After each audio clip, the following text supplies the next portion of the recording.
At 51, Adeline Vance had nothing to her name but a widow's black dress gone gray at the seams, a chipped tin of coins, and a cough she could not quite shake.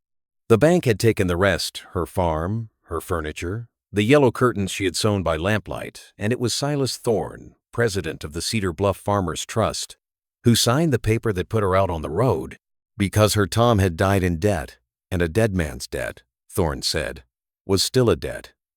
She counted what she had left on the courthouse steps, $9.40. And with it she did a thing the whole town would call foolish for a generation. She walked to the county auction and bought the old Finn Gristmill, the collapsing ruin on the far bank of the Kettle River, for $8, because no one else would raise a hand. They laughed. They said she'd bought herself a grave with a roof. But there was something sealed beneath those millstones, quiet and patient through 30 years of dust, that would not only lift her out of ruin, it would give a forgotten town back its heart. Settle in, and let us tell you the story of Adeline Vance. And if you are watching this from a place the world seems to have driven past and forgotten, a town that used to matter and doesn't anymore, tell us in the comments where you're from. We would like to know you're out there. To understand why a woman with $8 would buy a broken mill, you have to understand the girl she had been and the man who raised her. Adeline was born Adeline Kerr in the spring of 1838 in a sod and timber house on the high grass of what would later be called Cedar Bluff, when the Kettle River still ran fat and loud and the whole valley smelled of turned earth and wood smoke. Her father, Amos Kerr, was the first miller the valley ever had. He came west with 2 French burr stones lashed in a wagon bed, stones he loved the way other men loved horses, and he built a mill on the river before there was a church, before there was a store, before there was anything at all but families scattered across the grass, hungry and far from home. Amos used to tell her that a town is not made by its bank or its saloon or even its church. A town is made, he said, by the place where people bring their grain and go home fed. That place was his mill. And Adeline grew up inside the great, warm heartbeat of it, in the grind and the hush and the fine white dust that settled in her hair like early snow. Her father taught her everything, though it was not the custom to teach a girl such things. He taught her to read the water and dress the stones, to feel with her bare palm whether the meal ran too hot, to true a wheel and mend a gear, and coax a sullen mechanism back to life with patience instead of force. But more than the craft, he taught her a way of seeing. Amos Kerr could not abide waste. He kept a shelf of things other people had thrown away, a cracked crock he'd wired back together, a busted clock he'd made keep time again, a lame mule he'd nursed until it plowed straight. Most everything folks throw off, he'd say, turning some rescued object in his big dusty hands, still has all its worth inside it. They just quit looking. And he taught her the honest arithmetic of the mill, that a miller who cheated the poor was the lowest kind of thief, because he stole from the very people who trusted him to be fair. Amos took his toll in grain, a fixed and modest measure, and never a grain more, and he wrote every transaction in a great leather ledger in his careful slanting hand, so that any man could come and see he'd been dealt with square. She also learned, in that mill, what it meant to be trusted. In those early years there was no bank within 40 miles, and folk did not trust the far-off cities with what little they had. So, they trusted Amos. A farmer who sold a good crop would bring his coins to the miller and ask him to keep them safe. A widow would leave the deed to her acres in his care. A young couple would hand him their whole savings, everything they had scraped toward a piece of land, and he would keep it locked away and give it back on the day it was needed. And never once did a coin go missing. Adeline would watch her father lift a stone in the mill's cool underfloor, a stone that looked like every other, and set the treasures of her neighbors into the dark hollow beneath, and lower the stone again. And she understood, even as a child, that she was watching something sacred, a whole community's faith, kept in the dark under a working floor, safe because one honest man had made himself worthy of it.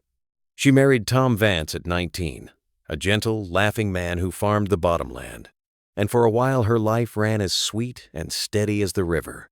But this is the story of how the sweet things were taken one by one, until there was nothing left but a woman on the courthouse steps counting $9. The first thing the valley lost was the river itself. In the spring of 1861, a great flood came down the Kettle, the worst in living memory. And when the waters went back down at last, they had cut a new channel a quarter-mile to the east, leaving the old mill race dry and the great wheel hanging over a bed of cracked mud. A mill with no water is only a barn full of stone. Amos Kerr, old now and heartbroken, tried for 2 years to dig a new race by hand, and it was in that labor that his heart gave out. He died in the winter of 1863 with the ledger open on his knees and a job half finished, and the town buried him on the bluff and let the mill fall silent. And one by one, the families who had trusted him with their savings came asking, and were told the old man had died before he could set his affairs in order, and no one could find where anything had been kept. The strongbox, folks assumed, had been carried off. Faith, once it cracks, spreads its cracks everywhere. The town grew suspicious and small. Into that broken trust stepped Silas Thorne. He arrived from the east with a fine coat and a smooth voice, and he opened the Cedar Bluff Farmers Trust in a brick building on the square. And he told the frightened, cheated people of the valley that the old way, trusting your money to a miller, to a neighbor, was ignorance, and that the modern way was to trust it to him, to his ledgers and his iron safe. And they did, because they had nowhere else to turn. Over 30 years, Silas Thorne became the richest and most powerful man in the county, and quietly, patiently, a cruel one. He learned that a man who holds the notes on a whole valley holds the valley itself. He foreclosed slowly, courteously, always within the law, and always the land he took was the best land, and always it ended somehow in his own name. Adeline and Tom held on longer than most, because they were careful and hardworking, and because Adeline had her father's gift for making the discarded useful. But Tom fell sick the last 2 winters of his life, and the doctor cost money, and the crops those years came in thin, and to keep him warm and fed, Adeline borrowed against the farm from Thorne's bank. Tom died in the March of 1889, and Adeline had scarcely put the earth over him when Silas Thorne came to call, hat in hand, sorrowful as a preacher, and explained that the note was due and that a widow could not be expected to work the land alone, and that the kindest thing, truly, was for the bank to take the farm and settle the debt. He offered her nothing for her 30 years there. The law was on his side. Within a month, everything she and Tom had built was auctioned on those same courthouse steps, and Silas Thorne bought her bottomland for a fraction of its worth. And Adeline Vance walked out into the road with a black dress, a cough, and $9.40. She might have gone to her cousin in Kansas City. She might have taken domestic work and let the last of herself grind down to nothing.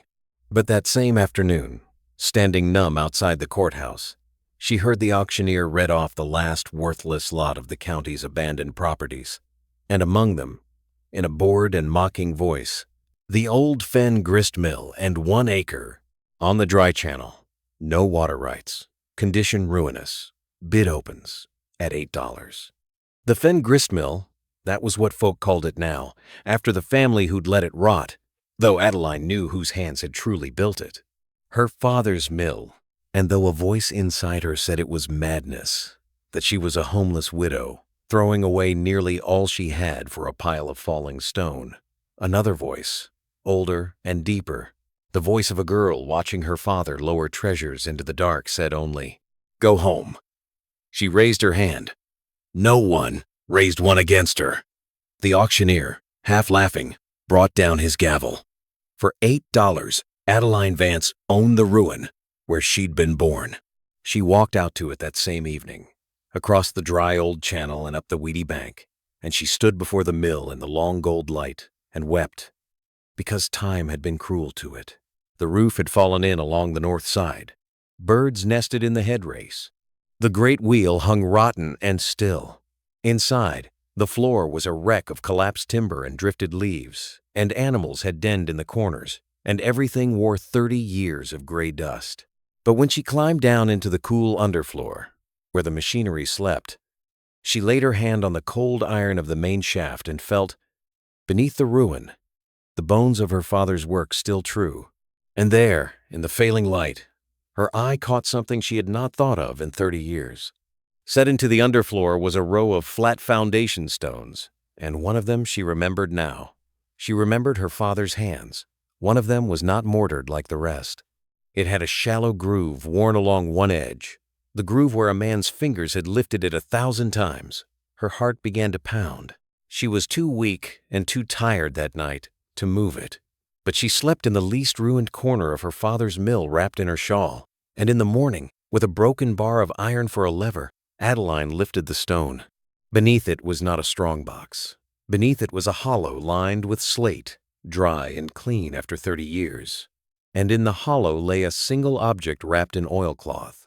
She lifted it out with shaking hands and unwound the cloth, and found her father's great leather ledger, the very one, she was sure, that had lain open on his knees the day he died. Someone had wrapped it and hidden it here with care. Tucked into its front cover was a letter, folded and sealed, and on the outside, in Amos Kerr's slanting hand, faded but unmistakable, were written the words, "To whoever loves this mill enough to come back for it." Adeline sat down hard on the dusty floor, and for a long moment she could not breathe.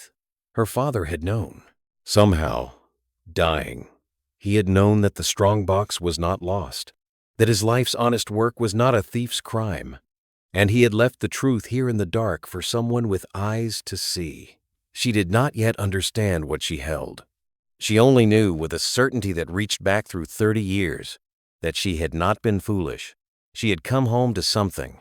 She read the letter by the light of the doorway and read it 3 times. And each time her hands shook worse. "My child," it began, "for I trust it will be a child of mine or of this valley who finds this, since none but such would trouble to come back. If you are reading this, then I am gone, and the mill is silent, and I fear our neighbors think the old miller robbed them, for I could not finish setting things right before my strength failed. Know first that I stole nothing. Every coin and deed and dollar the good people of this valley entrusted to me is safe, and I will tell you where. But there is a thing more precious than money hidden here as well, and you must understand it, for it is the true wealth of Cedar Bluff." The letter went on to explain that in his last 2 years, digging his failed race, Amos Kerr had struck something in the earth beneath the mill, not gold, but water. A deep, cold, unfailing spring, welling up from the rock far below the reach of any flood or drought, sealed off by him behind a plug of clay and timber so that it would not undermine his foundations. He had realized, too late and too weak to act, that this spring could feed a new mill race that would never run dry, that the mill could live again forever on water no flood could ever steal, and more, that such water in a valley that had begun to parch could give the whole town its life back. The location of the sealed spring and the location of the strongbox he had drawn on a map on the ledger's last page. But it was the ledger itself, when she finally opened it, that made Adeline understand the full shape of what she had found and why a powerful man might kill to keep it buried. For the ledger was not only a record of tolls and grain. In its last pages, Amos Kerr had kept, in his careful hand, an account of every coin, every deed, every family savings left in his care, with the amount and the date and the owner's name, all of it signed and witnessed. Here was the widow Aldis's $40. Here was the deed to the Peterson quarter section. Here were the savings of 11 families, sums that had seemed small then and were fortunes now, all of it presumed stolen or lost these 30 years. Adeline turned to the map on the last page. The strongbox her father had written was walled up behind the underfloor's north footing, and the spring lay 8 feet down beneath the old hearthstone. She spent that whole day at the north footing with her iron bar, and near dusk the stones gave, and she drew out into the light a black iron strongbox, heavy as sin, and when she forced the rusted lock, there lay inside, bright and untouched by 30 years, the deeds and coins and honest savings of her neighbors, the whole lost trust of Cedar Bluff, kept faithfully in the dark by a dead man's honor. She sat with it a long time in the ruined mill. A lesser woman, or a bitter one, might have taken the gold and gone, bought back her farm, bought her comfort, vanished. And Adeline was tempted. She was cold and homeless, and the world had given her every reason to take what it owed her and run. But her father's voice was in that mill as surely as the dust, and she knew the coins were not hers. Each had a name written beside it in the ledger. What was hers was the truth and the spring, and the second chance her father had left in the dark for someone with the eyes to see it. And so she made a decision that the town would tell of for 100 years. She would not take the money. She would give it back, every coin, to every name, and she would bring the mill back to life, and with it, the town. But to do that, she would first have to reckon with the man who now stood, without knowing it, upon a lie, 30 years deep. Because the ledger held one more account, and it was this that turned Adeline's grief to a cold and steady purpose.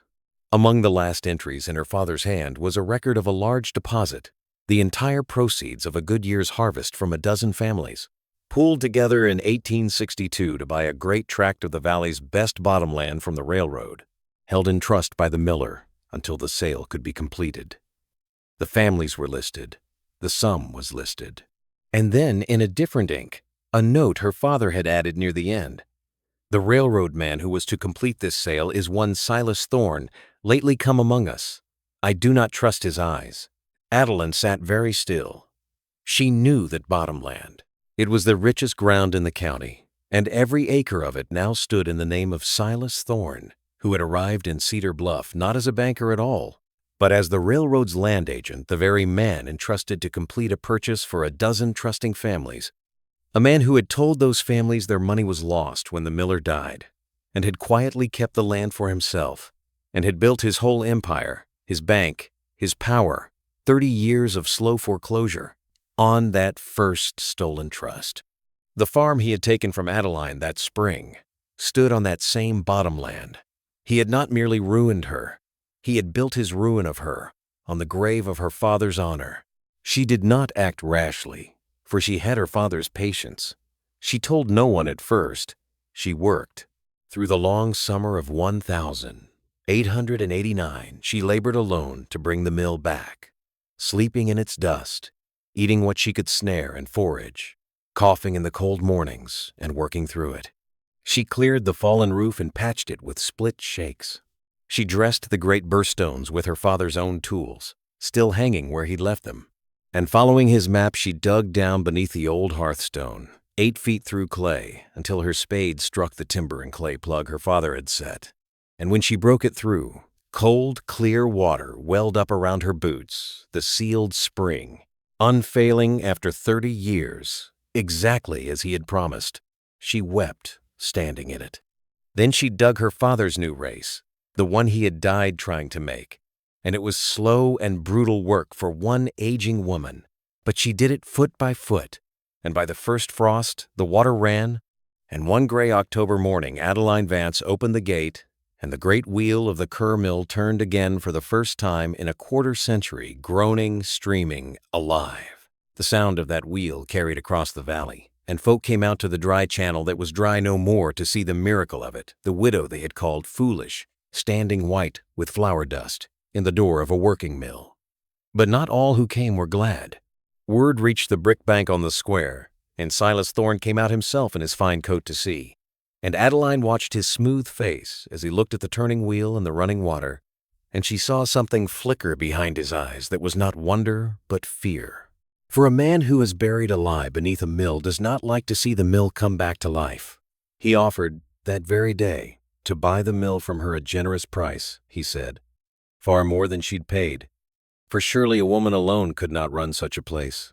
Adeline looked at him a long moment and said only that the mill was not for sale, and that she thought her father would have liked to see it running. And Thorne's face went carefully blank at the word father, and he tipped his hat and rode away. And Adeline knew that she had made an enemy who would not stop at a wheel. He did not. Silas Thorne fought her the only ways his kind know how, with paper and with power. First, he sent word round the county that the old Finn mill had no water rights, that the widow Vance was running an illegal race and stealing water, and he threatened any farmer who ground his grain there with the loss of his bank credit. For a few frightened weeks, the mill stood idle again, its wheel turning for no one, while the people of Cedar Bluff, in debt to Thorne to the last man, dared not cross him.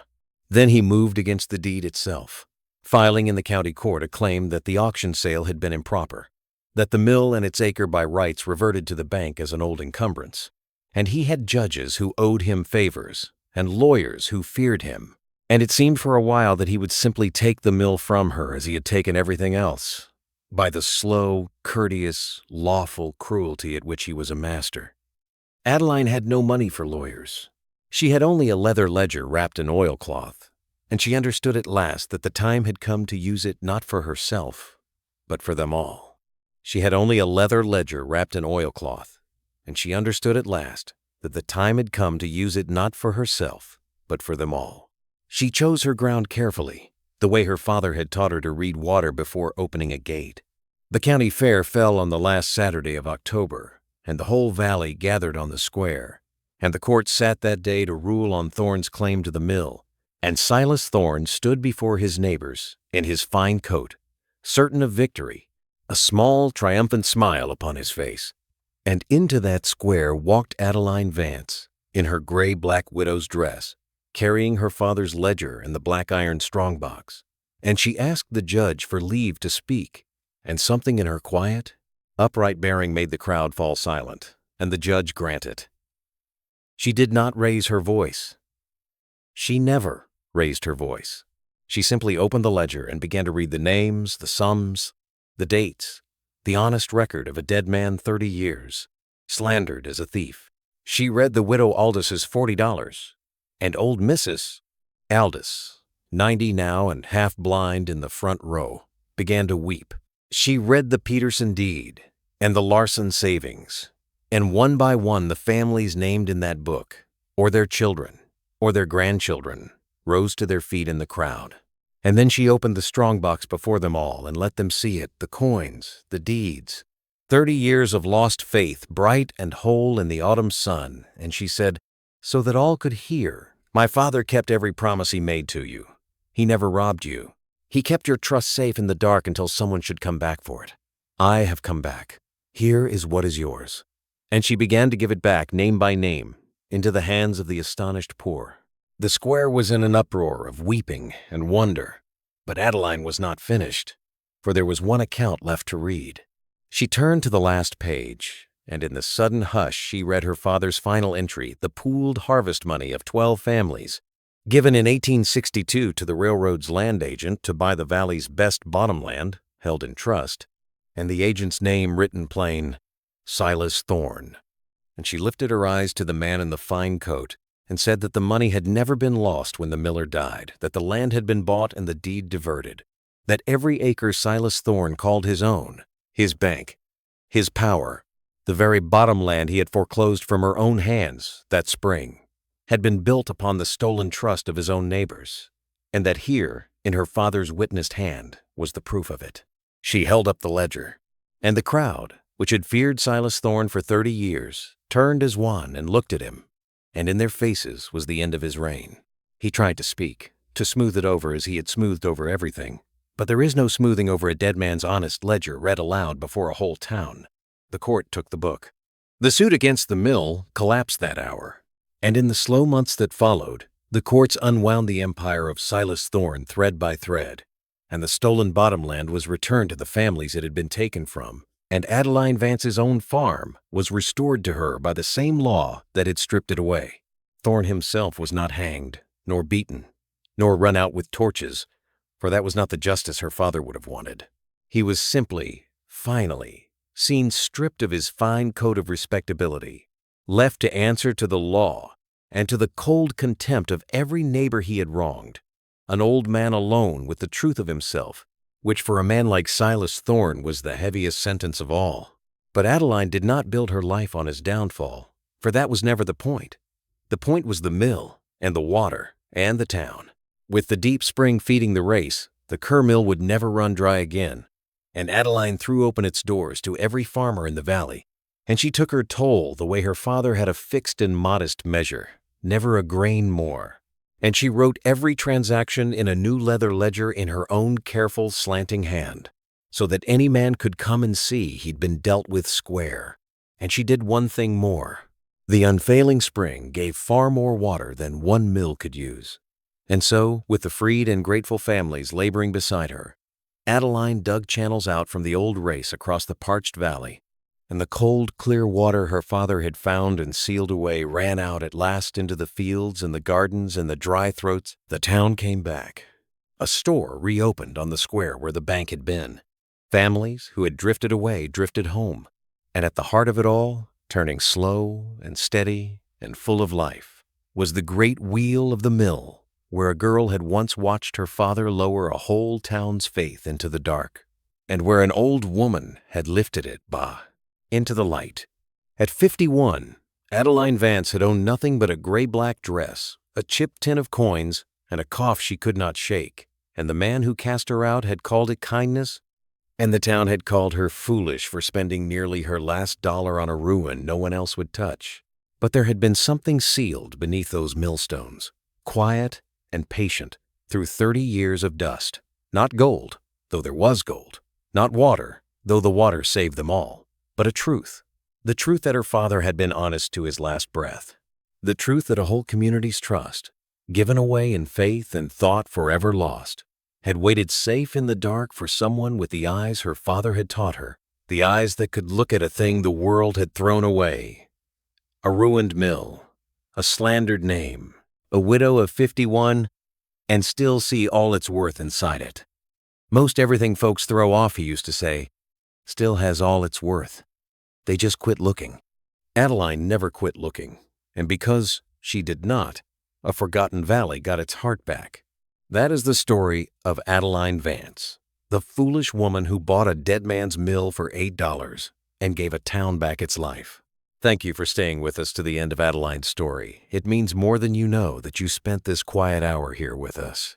If this story moved you, share it with someone who needs to be reminded that the things and the people the world writes off are so often the ones still holding all their worth inside, just waiting for someone to look. And before you go, we'd love for you to sit with one question and leave your answer in the comments so the rest of us can read it. What is a time you found real value in something or someone that everyone else had already written off? We read every one, and we carry them with us into the next story we tell.